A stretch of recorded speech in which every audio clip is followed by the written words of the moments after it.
¿Qué tal? ¿Cómo estás, Nahuel? ¿Cómo estás, Belén? Un saludo para ti, para toda la audiencia, por supuesto, allá en Argentina.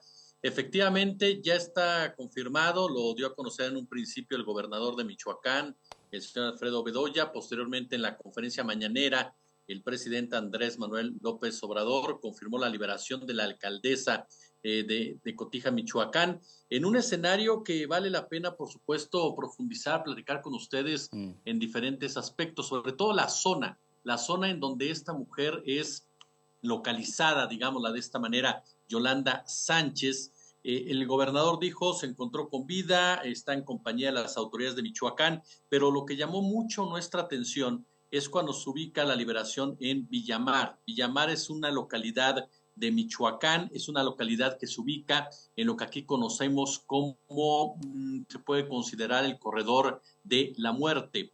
¿Por qué se le ubica así? Porque es una zona que está en manos del cártel de Jalisco Nueva Generación, este cártel que está en disputa con los cárteles unidos precisamente en aquella entidad y que desde hace bastante, pero bastante tiempo ya han librado una guerra abierta que mantiene sometida a la población, a varios municipios, por supuesto, colindantes con el estado de Jalisco, que no ven la suya, no ven la suya ante la violencia que ejercen los cárteles de la droga. No olvidemos también un detalle importante respecto al caso en particular de Yolanda Sánchez. Ella ya había advertido amenazas de muerte en su contra y en muchos sentidos fue porque no aceptó las imposiciones por parte de la organización criminal que comanda oficialmente Mm. Nemesio Ceguera, alias el Mencho. Esa era una de las razones por las cuales ella había pedido precisamente protección, apoyo por parte del ejército mexicano, ya que las autoridades, tanto de Michoacán por un lado como de Jalisco del otro,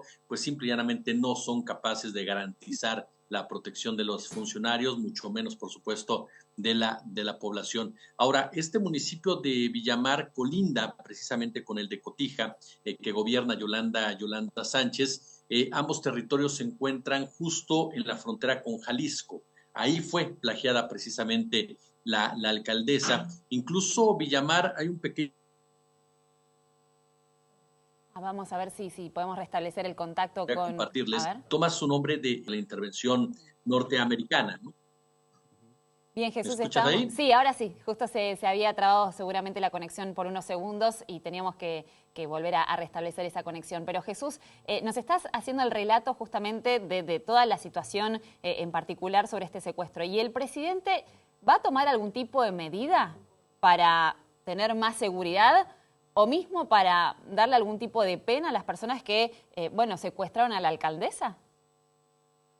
Mira, la realidad de las cosas es que se han tomado ya diversas medidas para tratar de pacificar esta región de nuestro país. Los resultados no han sido los esperados y esto parte de un abandono histórico del estado de Michoacán. Michoacán tiene décadas realmente en medio de esta violencia, producto particularmente, sí, del tráfico de drogas, sí, de la distribución de la misma, sí, por supuesto, de llevar estas cantidades hacia los Estados Unidos, pero también por el control de la economía. Es decir, hoy por hoy estamos viendo una disputa en Michoacán por ejemplo, los limones, por ejemplo, el aguacate. Es decir, los cárteles de la droga comienzan a disputarse ya territorios en donde se producen alimentos.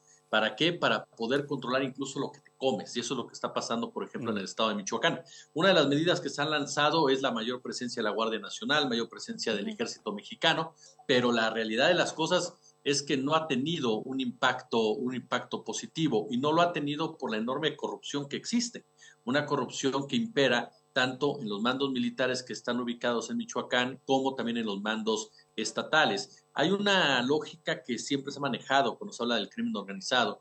Para que cualquier cártel, para que cualquier organización criminal pueda crecer, se necesita la complicidad de las autoridades. De otra manera, eso es imposible y lamentablemente lo que estamos viendo en el estado de Michoacán, en Mm. donde, insisto, ahorita hablamos porque se trata de una alcaldesa, se trata de una alcaldesa ubicada precisamente en una zona, insisto, muy complicada, pero no olvidemos que tenemos ya bastante, por lo menos yo le calculo 7, 8 meses, por lo menos, con municipios que están en medio precisamente de este enfrentamiento entre el cártel de Jalisco Nueva Generación y el cártel y el grupo de Y cárteles Unidos. Jesús. Esto incluso derivó en el asesinato también, por supuesto, de uno de los principales liderazgos de las autodefensas en nuestro país, Hipólito Mora, que también había sido amenazado por parte de estas organizaciones criminales. En fin, la situación lamentablemente en Michoacán, puede llegar el PRI como en un principio, puede llegar el PAN, puede llegar el PRD, puede llegar Morena, y lamentablemente no cambia, y no cambia por todo lo que significa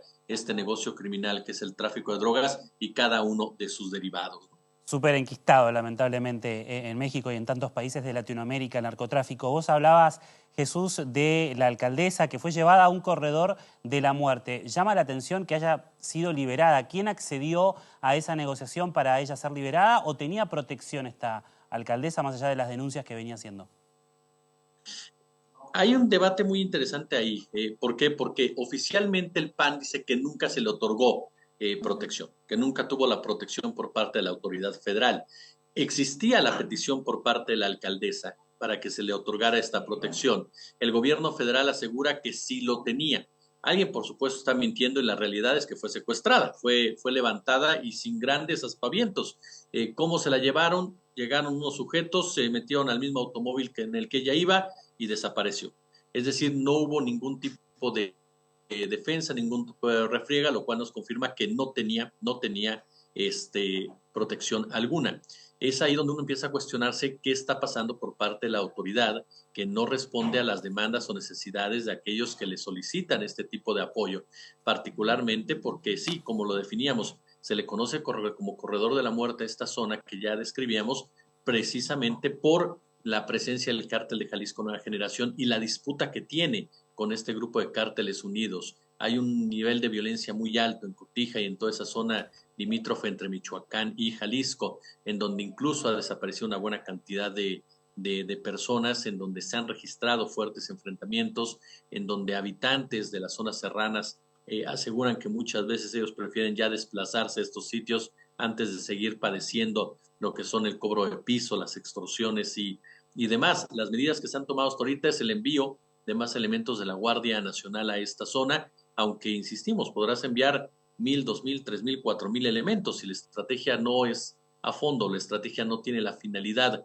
sobre todo, de arrancar de raíz lo que está generando este tipo de acciones, pues difícilmente vas a tener resultados positivos. Ahorita hay una presencia militar más fuerte, una presencia de la Guardia Nacional, están buscando a los responsables precisamente de este acto.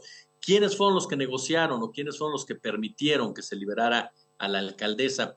Siempre que se presenta una situación de esta naturaleza, se habla de la presencia del gobierno federal en la negociación, pero también se habla de lo mediático que se puede volver un caso y qué tanto los integrantes de un cártel de la droga lo que les interesa es dar el mensaje, es decir, ya te levanté, ya sabes de qué se trata esto, te voy a dejar libre, pero a sabiendas de lo que puedo ser capaz en un momento dado. Entonces, hoy por hoy oficialmente se supone que la autoridad participó en esta negociación, pero sin duda alguna que la cuestión mediática fue fundamental para que se liberara a esta alcaldesa, porque a final de cuentas los cárteles llegan al nivel de empezar a analizar qué les conviene más, si calentar esa plaza con el asesinato de una funcionaria, una alcaldesa en funciones, o simplemente dar el mensaje de que se mete en su territorio, ¿no? Sí, muy claro. Jesús, te agradecemos mucho tu tiempo por estar con nosotros en La Voz de la Ciudad, en Unife Argentina, así que le mandamos un abrazo. Gracias.